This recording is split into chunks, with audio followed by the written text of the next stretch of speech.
You know, we're living in a mobile world now. 4.5 billion people use mobile phones. 97% of all Americans use it, and during 2010, 20 to 25% of all phones that were sold were smartphones.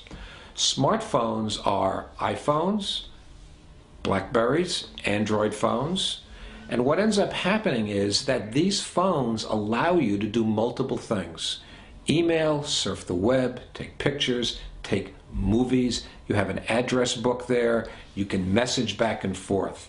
By the end of this year, there'll be more smartphones sold than any other type of phones that are out there.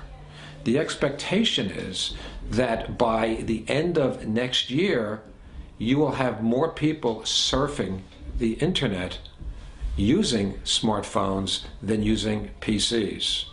If you want to find out more about what type of smartphone best suits your needs, give me a call.